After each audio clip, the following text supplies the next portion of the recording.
8:30টায় মুখোমুখি হচ্ছে বাংলাদেশ ভারত। মুখে অনেকেই বলে ভারত পাকিস্তান রাইভেলারি হয়, তবে সাম্প্রতিক সময়ে ভারত পাকিস্তানের চেয়েও বেশি উত্তেজনা হয় বাংলাদেশ ভারত ম্যাচে। বরাবরই বাংলাদেশের ক্রিকেটে জলের সমীকরণের মারপ্যাচ। টাইগাররা কোনো বড় টুর্নামেন্টে খেলতে গেলেই ভক্তরা হিসেব কষতে বসে কিভাবে কি করলে বাংলাদেশ চলে যাবে পরের রাউন্ডে। এবারের এশিয়া কাপেও যেন তার পরিবর্তন নেই। চ্যাম্পিয়ন হতে আসা লিটন দাসের দল সেই সমীকরণের মারপ্যাচেই পার হয়েছে গ্রুপ পর্বের বাধা। টাইগারদের লক্ষ্য যখন ফাইনালে উঠে শিরোপা জেতা, তখন ভক্তরাও করছে মজার এক প্রশ্ন, এমন কোন সমীকরণ কি আছে যে হিসেবে কোনো ম্যাচ না জিতেও ফাইনালে উঠে যাবে বাংলাদেশ? যদিও সুপার ফোরে নিজেদের প্রথম ম্যাচে শ্রীলঙ্কার বিপক্ষে 4 উইকেটের জয়ে ফাইনালে ওঠার দাবি ঠিকই টিকিয়ে রেখেছে লিটন দাসের দল।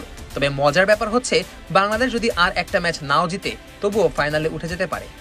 তবে আসলেই কি সামাজিক যোগাযোগ মাধ্যমে চলা মজার সমীকরণ বাস্তবেও সম্ভব?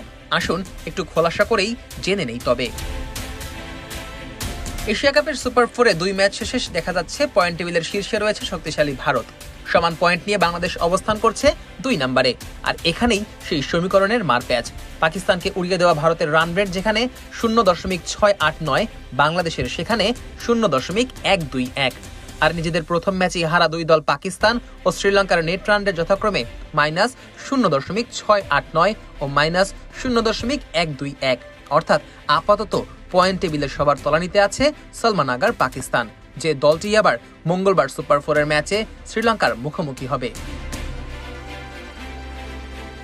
প্রশ্ন হচ্ছে, এই ম্যাচে কোন দল জয়ী হলে তাতে লাভবান হবে বাংলাদেশ? এর উত্তর দেওয়ার আগে একটু নজর ফেরানো যাক বাংলাদেশের দিকেই।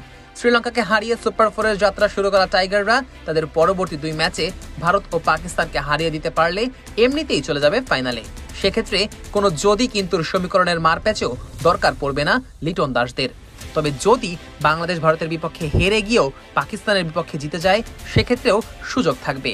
এর আগেই অবশ্যই বাংলাদেশ জেনে যাবে শ্রীলঙ্কা পাকিস্তান ম্যাচের জয়ী দলকে। তবে সবচেয়ে বড় টুইস্ট হচ্ছে, বাংলাদেশ যদি তাদের বাকি 2 ম্যাচও হেরে যায় তবুও টাইগারদের সুযোগ থাকবে ফাইনালে ওঠার। বলতেই পারেন কিভাবে? এখানেই সেই সমীকরণের মারপ্যাচ। বাংলাদেশ বাকি 2 ম্যাচ হেরে গেলে ভারতকে অবশ্যই তাদের শেষ ম্যাচে শ্রীলঙ্কাকেও হারাতে হবে। সেক্ষেত্রে শ্রীলঙ্কার বিপক্ষে হারতে হবে পাকিস্তানকে, আর বাংলাদেশকে অল্প ব্যবধানে পাকিস্তানের বিপক্ষে হারতে হবে। তাহলেই ভারত বাদে বাকি 3 দলের পয়েন্ট সমান 2 করে হলেও নেট রান রেটে বাংলাদেশের সুযোগ থাকবে ফাইনালে ওঠার দৌড়ে এগিয়ে থাকার। যদিও চ্যাম্পিয়ন হতে যাওয়া লিটন দাসের দল এত সমীকরণের হিসাবে হেরে গিয়েও ফাইনালে উঠতে চাইবে না। ভারত পাকিস্তান 2 দলকেই হারানোর মিশনে নামবে বাংলাদেশ। যদিও ভারতের বিপক্ষে হেরে যায় তবুও পাকিস্তানকে বড় ব্যবধানে উড়িয়েই ফাইনালের টিকিট কাটতে চাইবে টাইগার।